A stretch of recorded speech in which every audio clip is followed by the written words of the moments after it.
Welcome back to my Shipra blog. কেমন আছো বন্ধুরা সবাই? তো সকাল সকাল দেখো আমার রান্না বান্না হয়ে গেছে। তো আজকে কিন্তু কাজের লোক আছে বাড়িতে, এর জন্যই সকাল সকাল রান্না হয়ে গেছে। আর এক হাঁড়ি ভাত হয়ে গেছে আর তরকারিগুলো হয়ে গেছে। এখন আরেক হাঁড়ি ভাত রান্না করতে হবে, কারণ কালকে ওরা বলেছিল যে আজকে খুদের চালের ভাত খাবে, কিন্তু আজকে আবার এসে বলছে যে খুদের চালের ভাত খাবে না। তো একজনের নাকি একটু প্রবলেম আছে, এর জন্য আর খুদের চালের ভাত খাবে না। এর জন্য কিন্তু শুধু আমাদের জন্য ভাত করেছিলাম, আর ভেবেছিলাম ওরা যখন কাজে আসবে তো আমাদের রান্নাটা করে তো ওদের জন্য খুদের চালের ভাত রান্না করব, কিন্তু ওরা বলছে আজকে এসে যে খুদের চালের ভাত খাবে না। তারপর আবার আরেক হাঁড়ি ভাতও রান্না করতে হলো, আবার সবজিটাও একটু বেশি করে বাড়িয়ে কিন্তু রান্না করতে হলো। তো এইদিকে আমার এক পতন রান্না হয়ে গেছে, ভাত সবজি হয়ে গেছে। এখন আরেক হাঁড়ি ভাত এদিকে বসিয়ে দিয়েছি। তো আমাদের বাড়িতেও আছি ৮-৯ জন আছি, ওরাও এসেছে কাজের, কিন্তু ৪ জনের মতো এসেছে। তো ওইদিকে রান্নাটা কমপ্লিট করে তারপরে ঘরে আসলাম, ঘরটাকে একটু ক্লিন করার জন্য। তো ঘরে এসেছি, এক কাজের জন্য এসেছি, এখন আরও কাজ বেড়ে গেছে। তো ভেবেছি শুধু বেড কভার আর বালিশের কভার এগুলো একটু কেচে দিব। তো সেরকমভাবে ঘরটাকে ক্লিন করব না। তো কয়েকদিন আগে ডিপ ক্লিন করেছিলাম, কিন্তু সেটা না। তো যেখানেই হাত দিচ্ছি, যেখানে চোখ যাচ্ছে একটু একটু নোংরা নোংরা মনে হচ্ছে, একটু ঝুলও জমেছে। তো একটু আলনাটা গোছাতে গিয়েছি, তারপর মনে হচ্ছে যে আলনার জামা কাপড়গুলো অনেকদিন থেকে নামানো হয় না, নামিয়ে একটু আলনাটা ভালো করে মুছে দিই। তো তারপর যে কোনো কাজ দেখবে বন্ধুরা, হাত একটা ভেবে হাত দিই তো অন্যরকম হয়ে যায়। তো এদিকে ঘরটাকে পরে কিন্তু পুরোই আমার ডিপ ক্লিন করতে হলো, আর অনেকটা সময় এদিকে লেগেও গিয়েছিল। তো এই যে দেখো সমস্ত কিছু বিছানা থেকে নামিয়ে নিলাম। আর দেখো বন্ধুরা, তোমাদের সাথে কি ছিঁড়া ফাটা বিছানা আমি শেয়ার করছি। তো আমার তোষকটা না একদম পাতলা হয়ে গেছে, তোষকের উপরে দুটো কাঁথা পেতে নিয়েছি। তো নিচের একটা কাঁথা ভালোই আছে, তো আরেকটা কাঁথা কিন্তু একদম ছিঁড়ে গেছে। তো এগুলো তো আর গায়ে দেওয়া হয় না, তো এখন নিচে বিছিয়ে রেখেছি যাতে একটু বিছানাটা একটু নরম নরম লাগে। আর অনেক দিন থেকেই বলছি তোমাদের দাদাভাইকে একটা তোষক বানিয়ে দাও, আমাকে তোষক বানিয়ে দাও। তো বলছে আজকাল এরকম করতে করতে অনেক দিন হয়ে গেল। আর এটা আমার বিয়ের তোষক, জানো, ১২ বছর হয়ে গেল। আর কত যাবে বলো, মেয়ে বড় হয়ে গেল। আর বাচ্চা কাচ্চা থাকলে বিছানাপত্র কিন্তু একদম ঠিক থাকে না। আর দেখো ঘরটা থেকে কতগুলো নোংরা বেরিয়েছে, কিন্তু আর কয়েকদিন পর পরই কিন্তু ঘর ক্লিন করা হয়, তবুও যেন কোথা থেকে যে এত কিছু বের হয়। আর যেহেতু একটা রুমের মধ্যে আমার সব কিছু, এর জন্য আরও বেশি নোংরা হয়। বাচ্চা কাচ্চা ঘরে থাকলে পড়াশুনো করে, রাবার ধরো সে খাতার মধ্যে রাবার ঘষলো, ঘষে তারপরে ফেললো, বিছানার মধ্যেই ফেললো। তারপর হচ্ছে রুল শার্পনার দিয়ে কেটে বিছানায় ফেললো, এটা সেটা আনাচে কানাচে ঢুকে থাকে কিন্তু। তো এইদিকে ঘর থেকে দেখো একদম পুরো কিন্তু বাইরেটা দেখা যাচ্ছে, কত সুন্দর লাগছে বাইরেটা দেখো, খুব সুন্দর লাগছে। রাতে একটু হালকা পাতলা বৃষ্টিও হয়েছিল। আর এই যে বিচনগুলো, ধানের এই বিচনগুলো কিন্তু আর এগুলো লাগাবে না, এগুলো লাগানো, ধান লাগানো হয়ে গেছে। আর এই বিচনগুলো কিন্তু বেশি হয়েছে, অনেকগুলো বিচনই বেশি হয়েছে কিন্তু। তো এই যে দেখো এখন আলনার সমস্ত আমি নামিয়ে নিয়েছি। তো আলনাটাকে এখন একটু ভালো করে মুছে নেব, মুছে তারপরে জামা কাপড়গুলো গোছাবো। আর এই যে টুকিটাকি করে ঘরের একটা দুটো করে এটা সেটা পরিষ্কার করতে করতে মোটামুটি সব কিছুই পরিষ্কার করা হয়ে গিয়েছিল আমার।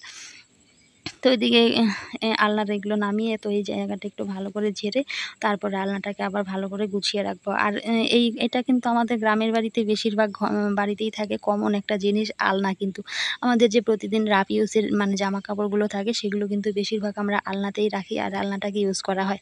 আর ঘরের মধ্যে না আলনা থাকলে না দেখতে না ঘরটা ভালোও লাগে না। তো কি করব বলো, আমাদের গ্রামের বাড়িতে কিন্তু এরকমটাই হয়, বেশিরভাগই ঘরেই বেশিরভাগ বাড়িতেই কিন্তু আলনা কিন্তু একটা করে থাকেই। তো প্রতিদিন রাফ ইউজের জামা কাপড়গুলো আলমারিতে ভরে রাখতেও কিন্তু ভালো লাগে না, না কেচে। তো ওই যে মোটামুটি ধরো ১ দিন ২ দিন করে ইউজ করা হয়, এদিকে সেদিকে যাওয়া হয়, সেগুলো কিন্তু আলনাতেই গুছিয়ে রাখা হয়। আর প্রতিদিন যে জামা কাপড়গুলো ধরো আমরা পরি সেগুলো শুকিয়ে তারপরে ঘরে গুছিয়ে রাখি। তো বাইরে সবসময় জামা কাপড় রাখা যায় না, হাওয়া বাতাসের দিন আসলে না বাইরে জামা কাপড় রাখলে হাওয়া বাতাসে কিন্তু উড়িয়ে নিয়ে যায়, ভালো লাগে না। ঘরে রাখলে সেই জিনিসটা সেফ থাকে। তো এর জন্য কিন্তু আলনা একটা ঘরে কিন্তু প্রয়োজনও হয়, কিন্তু দেখতে ভালো লাগুক আর নাই লাগুক। আর যদি দুটো রুম থাকে তাহলে ধরো একটা রুমের মধ্যে আলনা রেখে দিলে একটা কোণার মধ্যে তাহলে ঠিক আছে। কিন্তু আমাদের তো যে একটাই রুম, ঘর তো অনেকগুলোই আছে, কিন্তু যার যার ঘর তো একটা করেই। তো এই যে একটাই রুমের মধ্যে সমস্ত কিছুই কিন্তু গোছগাছ করে রাখতে হয়। তারপরে ঘরটাকে ভালো করে ক্লিন করে নিয়ে ওইদিকে জামা কাপড়গুলো কাচতে চলে যাব। তার আগে ঘরটাকে একটু ভালো করে এদিকে মুছে নিলাম। তো এদিকে ঝাড়া মোছা করার পরে ঘরটাকে একটু ভালো করে মুছে না নিলে না ভালো লাগে না। তো এই যে হাত দিয়ে ভালো করে ঘরটাকে কিন্তু মুছে নেব। আর এই যে দেখো বাইরে কিন্তু রোদ্দুরটা উঠেছে মোটামুটি, রাতে বৃষ্টি হয়েছিল, তো এখনও বৃষ্টিটা হয়নি। আকাশটা আবার একটু মুখ ভার করেও আছে, জানি না বৃষ্টিটা নামবে কিনা। আর ওইদিকে আমি তো জামা কাপড়গুলো ভিজিয়ে দিয়েছি অনেকগুলো, তো বৃষ্টিটা নেমে গেলে আবার আমার কিন্তু ওইদিকে জামা কাপড়গুলো কেচে দিব, সমস্যা হয়ে যাবে। তো এদিকে সকালে রান্নাবান্না তো হয়ে গেছে, খাওয়া-দাওয়া, ঘষা মাজা যা ছিল সেগুলো তো হয়ে গেছে। তো দুপুরে আমার রান্না নেই। তো এই যে এর জন্যই এই কাজগুলো রান্না সেরে তারপরে এই ঘরের এই কাজে হাত দিয়েছি কিন্তু আমি।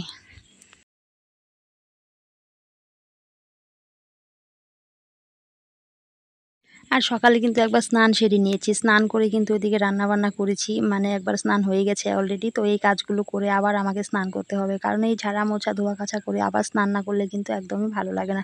তো এদিকে আমার ঘরটা মোছা হয়ে গেছে। তো এখন আমার জামাকাপড়গুলো কেচে দেওয়ার পালা। তো এদিকে দেখছি আবার আকাশটাও দেখছি একটু হালকা, হালকা মানে বৃষ্টি, বৃষ্টি মেঘ করছিল। তো এখন বৃষ্টিটা যদি আসলে তাহলে মানে সমস্ত প্রবলেম হয়ে যাবে। আমার এতগুলো জামাকাপড় ভিজিয়েছি সেগুলো কাচবো। তো এদিকে ঘরটা মোছা হয়ে গেছে। সিঁড়িটা এখন ভালো করে আমি ধুয়ে দিচ্ছি। আর মেয়ে গেছে স্কুলে, মেয়ে নেই, মেয়ে বাড়িতে নেই। সকালেই গেছে টিউশনি করে, স্কুল করে তারপরে আসবে। আর ও বাড়িতে থাকলে আমার আরও কাজের একদম ইসে হয়ে যায়। তো ও ঘর থেকে বেরোতে চায় না। বেশিরভাগ সময় ও ঘরের মধ্যেই থাকে। তো এইদিকে দেখো এই যে তোমাদের বলতে, বলতেই কিন্তু দেখো যেই কথা সেই কাজ কিন্তু। জামাকাপড়গুলো এদিকে কেচে দিয়েছি আর ওইদিকে দেখো জামাকাপড়গুলো সব এখন ঘরে মেলে দিতে হয়েছে। আর এদিকে এই যে ঝিরিঝিরি বৃষ্টি পড়া, অসময়ে বৃষ্টিটা চলে আসলো। তো এই যে এরকম দুপুর সময় বৃষ্টিটা আসলে না একদম সমস্ত কাজই যেন একটা ভেজাল হয়ে যায়। তো এইদিকে যে দেখো এখন বৃষ্টিটা পড়া শুরু হয়ে গেছে, সেরকম জোরেও পড়ছে না, হালকা হালকাই পড়ছে। আর এদিকে জামা কাপড়গুলো সমস্তই কিন্তু ঘরে মেলে দিয়েছি। আজকে আর বাইরে বের করা যাবে না, আকাশটা একদম ভার হয়ে এসেছে কিন্তু মুখ ভার করে রেখেছে। আর না কাচলেই নয়, জামা কাপড়গুলো প্রচুর নোংরা হয়েছিল। তারপরে স্নান ধান করে কিন্তু যে চলে আসলাম। একবার সকালে স্নান হয়েছে, আবার কিন্তু স্নানটা সেরে চলে আসলাম। তো এখন স্নান সেরে এখন এই যে উম যেগুলো কেচেছিলাম সেগুলো তো আর শুকোয়নি, সেগুলো আর পাতাও যাবে না। এখন নতুন করে আবার মানে ঘর থেকে বের করে ওগুলোকে এখন বিছানা মানে রেডি করতে হবে। তো এর জন্যই মানে ২ সেট করে কিন্তু বেড কভারই বলো, বালিশের কভারই বলো সেগুলো কিন্তু লাগে। তো এই যে দেখো তারপরে এই যে এগুলো কিন্তু লাগিয়ে নিচ্ছি, বের করে নিলাম, এগুলো এখন লাগিয়ে নেব। আর আজকে রোদেও দিতে পারলাম না বালিশগুলো। তো ওই যে রোদে মানে হালকা রোদটা উঠেছিল, ভেবেছিলাম যদি বেশি করে রোদটা ওঠে তাহলে কিন্তু মেলে দেবো। কিন্তু ওই যে রোদটা আর সেরকমভাবে উঠলো না। আর এইভাবেই এখন এগুলো লাগিয়ে নিচ্ছি। আর দেখবে এগুলো মানে খুলে নিলে সমস্ত কিছু কাচার জন্য একটু রোদে না দিলে কিন্তু ভালো লাগে না। তো রোদটা নেই আর কি করে দেবো। তো অন্যদিন দেওয়া যাবে রোদে। তো এখন এই যে লাগিয়ে নিচ্ছি। তো তোমাদের দাদাভাই আবার গিয়েছে, মেয়েকে গেছে স্কুলে আনতে গেছে। তো মেয়ের ওদিকে ছুটি হয়ে গেছে। আরও সকালে যায়, ৮টায় যায়। আস্তে, আস্তে ৩টা বেজে যায়। ৮টা থেকে ৮:৩০ থেকে ১০:৩০ পর্যন্ত টিউশনি পড়ে। তারপর আবার ১০:৩০ থেকে ১১টা থেকে আবার স্কুল শুরু হয়। ১১টা থেকে হচ্ছে ২:৩০ অব্দি আবার স্কুল। তো বাড়িতে আসতে, আসতে ৩টে বেজে যায় কিন্তু। আর কাজ রেখে না বসে থাকতে ইচ্ছা করে না, যে তাড়াহুড়ো করে কাজগুলো সেরে তারপরে বসে থাকবো, যে কাজ ফেলে রেখে বসে থাকবো সেটা কিন্তু একদমই ভালো লাগে না। দেখবে আমাদের বাড়ির বউদের বেশিরভাগই সবারই কিন্তু একটা মানে অভ্যেস আছে যে কাজগুলো সেরে তারপরে বসে থাকবো। তো অনেকেই আবার আছে কাজ রেখেও কিন্তু বসে থাকে।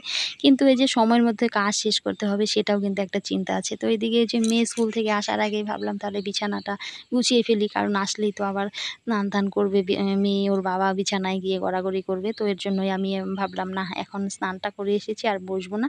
তো এখন ওই যে বসে, বসে এই কাজগুলো করছিলাম। তো এইদিকে এই যে বালিশের কাভারগুলো একেকটা একেক রকমের কাভার হয়ে গেছে। তো এই যে এই কাভারগুলো এনেছিলাম নতুন, এগুলো লাগানোই হয়নি। আর এই যে এটা মানে একটা মানে বেড কভারের সাথে একটা সেট আছে, তো ওটাও লাগিয়ে নিলাম। তো ওটার বেড কভারটা ধুয়ে দিয়েছি, মানে ওটাও মানে হলো না, অন্যরকম হয়ে গেল। তো অনেকে ম্যাচিং করে ভালো লাগে দেখতে, কিন্তু তো আমাদের আর সেরকম ম্যাচিং করে করা হয় না। আর এই কোল বালিশের কাভারটাও নতুনই ছিল, ঘরে আনা ছিল। তো অনেকদিন থেকেই ভাবছি লাগাবো, লাগাবো। আর নতুন জিনিসগুলো না সহজে না ইউজ করতে ইচ্ছে করে না, মায়া লাগে। যেকোনো জিনিসই না, আমার মনে হয় যে না পুরোনোগুলো ইউজ করি, নতুনগুলো আবার ইউজ করলে আবার পুরনো হয়ে যাবে। তো পুরোনোগুলোই করতে থাকি, ওগুলো নষ্ট হয়ে গেলে তারপরে এগুলো ইউজ করব। তো যেকোনো নতুন জিনিস না ইউজ করতে সত্যি খুব কষ্ট হয়, যে আবার পুরনোই হয়ে যাবে। তো বেড কভার কেন বলছি, বালিশের এই কাভারটা, গোল বালিশের কাভারটা এনেছিলাম অনেক দিন হয়ে গেছে। সেই পয়লা বৈশাখের সময় এনেছি, তো ঘরে রেখে দিয়েছিলাম আর লাগানো হচ্ছিল না। তো আজকে ওই যে ঠেলায় পরে লাগাচ্ছি, ওই যে ভিজে, ভিজে রয়ে গেছে এক সেট। তো এটা এখন ওই যে লাগিয়ে নিচ্ছি। আর এগুলো না লাগিয়ে রাখলে না একদম ভালো লাগে না। ঘর যেরকমই হোক না কেন, অগোছালো থাকলে একদমই ভালো লাগে না। তো যেরকম ঘরই হোক একটু গুছিয়ে টুছিয়ে রাখার চেষ্টা করি, একটু গুছিয়ে রাখলে দেখতে একটু মোটামুটি ভালো লাগে। আর আমার মেয়ে সবসময় বলবে আমাকে, মা তুমি ঘরটাকে জাবড়া করে রেখে দিয়েছো, এখানে আলনা, এখানে এটা, এখানে ওটা, কি করবো বলো, একটা ঘরের মধ্যেই সব, এগুলো তো আর ফেলে দিতে পারি না বলো। সমস্ত কিছুই তো কম বেশি কাজে লাগেই। তো আর ঘরের মধ্যে দেখবে ছেলে মানুষ থাকলে আরও বেশি অগোছালো হয়ে থাকে, এইখানে জামা কাপড় রাখবে খুলে ওখানে রাখবে, তারপরে অনেক কথাই তো তোমাদের সাথে বললাম, বলতে বলতে এদিকে বিকেলে একটু চলে আসলাম।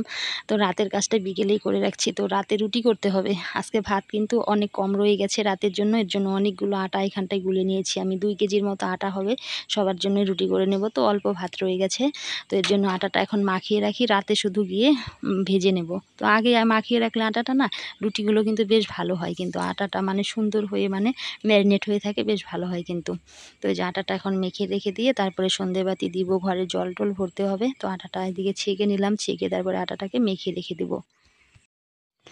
আর বারবার উনানে আগুন জ্বালতেও কিন্তু ধরো জালটা ধরাতেও অসুবিধে হয়, কারণ এখন তো মানে বর্ষার সিজন, তো বর্ষার সিজনে তো উনানগুলো একটু ভেজা ভেজা থাকে। তো তো দুপুরে তো সকালে একবার রান্না হয়েছে, তো আবার দুপুরে রান্না হয়েছে, দুবার কিন্তু উনানে জাল ধরানো হয়ে গেছে।